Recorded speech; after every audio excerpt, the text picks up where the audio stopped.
Isang magandang araw, magandang gabi sa ating lahat mga kababayan. At muli po sa oras na ito ay didimo ko itong single antenna at isa pong Japanese aurameter na napusuan po ng ating isang katiis mula po sa probinsya ng Cebu City, Cebu. At ito katiis, yung iyong napusuan, isang single antenna at saka isang Japanese aurameter. At kung mapapansin mo katiis, itong puluhan ay, yung puluhan nito ay pinatitigas ko pa yung pintura. At ito muna aking pasamantalang nilagay. At katiis, muli ito yung aking ilulukit, itong 24 carats na kwintas. Ganon din itong aking 18 carats na bracelet. At muli ay pagsasamahin ko na lang. At ito yung ating ilulukit. Ayan. At ito katiis, ito yung isang single antenna na yung napusuan. Dito mo lalagyan ng bala. Kinakalas ito katiis. Yan. At dito mo pa rin lalagay yung bala. At yung ano yung ibabala mo rito, yun ang ilulukit ng ating locator. Tinatawag ito katiis na isang single antenna. At dito katiis, muli ay ito yung aking babala, 18 carats na singsing. Ayan, at sasaraduhan katiis para hindi malaglag yung ating bala. Ito katiis. At ito naman yung ating ilulukit na bracelet at kwintas. Yan, ito katiis ay brand new. Ayan.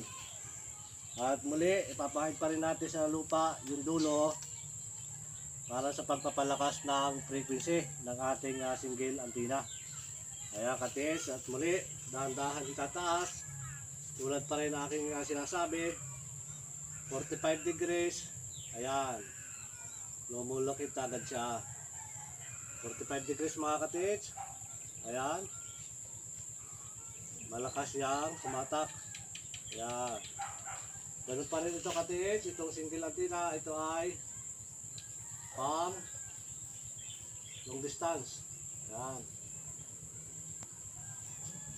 Papunta na rin sinay. Ito katiis, o pagbabasdan mo, itong single antenna, ito ay tumuturo doon sa ating target. Ayan. Ito katiis, kapag ang ibinala mo rito ay silver din lang ang ilulukit nitong ating single antenna. At kapag naman ay ito ay tumuro na, lalapitan natin kung tama yung itinuturo itong locator. Yan. Yan.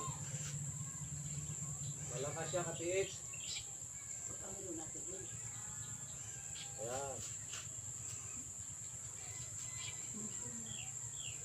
Ayan. Pagbasta mo katiis. Ayan.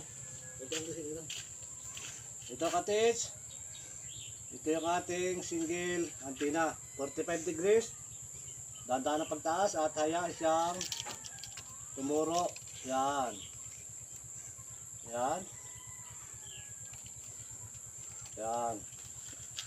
At ito katiis ay muli lalapitan ko at para malaman natin kung ano yung magiging performance ng ating single antenna. Paglalo na kapag naituro na at natatapatan na natin kung saan nakatapat yung ating target.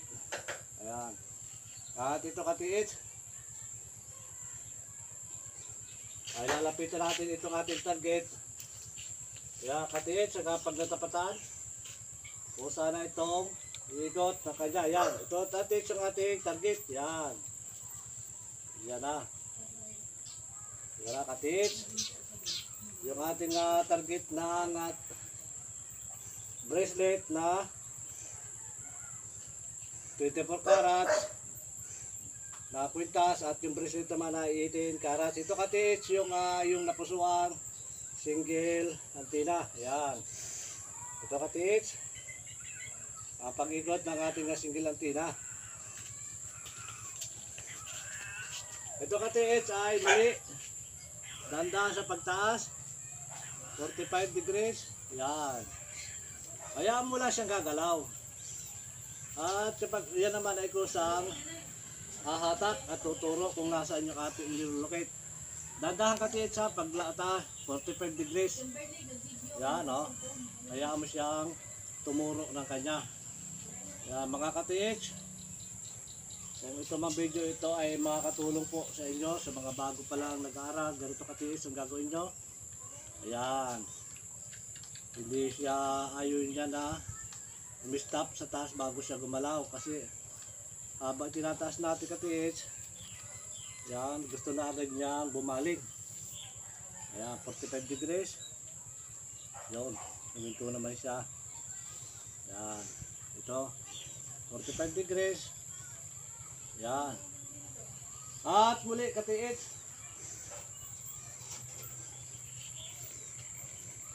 Ito yung ating target. Lalapitan. Bandahan lapitan. At kapag naituro na ating single antenna ay dyan na. Ito na yung mangyayari katiits. Ito na. Yan. Yan katiits. Yung ating target. Ito katiits. Yan. Iikot na siya katiits. Ito yung iyong napusuang single antenna. At muli katiits, ang kasama nito ay yung isang Japanese aurameter na yung napusuang kasama nitong single antenna. At ito katiits, ito yung single Japanese aurameter na pwede ka kahit gumapang sa ilalim, kahit may butas na maliit, pwede mo siyang paigsiin, pwede mo dukhaw lang yung gagawin para malaman mo kung positive sa paggamit po o meron tayong items na ating hinahanap. Yung ating target ay doon natin malalaman kung nasaan. Napaka-importante katiis na mga ganitong klaseng Japanese one. Kapag tayo ay nasa ilalim na o malalim na yung ating hukay, napaka-importante ito mga katiits. Sapagkat doon na ito na yung magtuturo naman at pagdating na sa ilalim, kung magli-letter L na siya, ito na yung ating susundan. Kahit maliit siya, kahit tayo nakaupo, pwede na katiits ito. Lalo na kapag tinuro na natin yung single antenna. At muli katiits, ito pa rin ay adjustable siya. Yan, pwede pahabain. Pwede naman siya paigsin. At ang paggamit nito katiits, ito ay iniipitan lang siya ng bala. Dito. At kapag yan naipitan ng bala, ang magiging resulta niya katiits, yun o, papunta na ka doon. Kabalin pa rin siya, paparoon, ang ganda.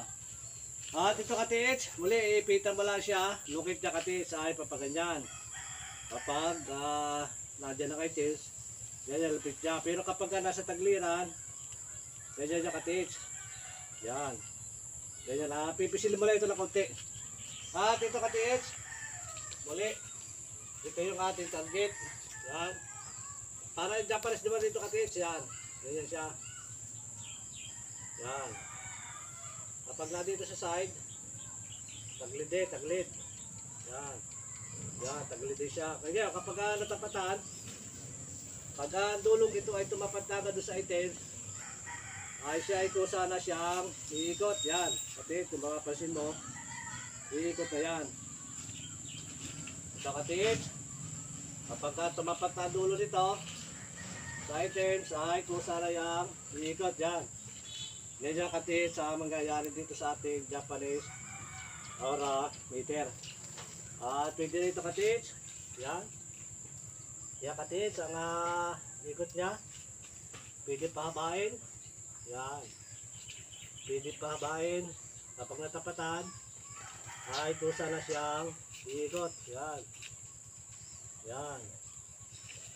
Ganyan katiis. Ito yung Japanese aurameter. Yan. Japanese aurameter ito katiis. Yan. Kapag maglalakad ka, yan o, kati. Kapag maglalakad lang o. Ididikit ko lang ito dito. Itong pulsuhan nyo nakadikit sa ating baywang. Yan, kadikit lang yan. Yan, papunta pa doon ng hatak. Yan, kapag nasiturahan naman, yan. At kapag natapatan, tumapat ang dulo, ay ikot na agad. Alam na ninyo na nandiyan na kayo sa inyong target. Yan, katik. Ikot na yan. Yan. Nandito na kayo. Malayo pa lang. Yan. Kaya na agad dyan. At maglalakad kayo. Ito na, katik. Yan yung ating target. Basta ito, katik, ay tumapat itong dulo dito. Kahit tayo hindi pa natin natatapakan yung target, kapag tumapat yan, ay iikot na yan ng ikot. Yan. At mali, katiits. Ito yung iyong napusuan na malakas siya, oh. Ito yung napusuan mong Japanese Aurameter at isang single antenna mula po sa probinsya ng City, Cebu. Muli, katiits. Maraming salamat po sa lahat po ng ating mga kababayan, mga katiits. Mabuhay po kayong lahat.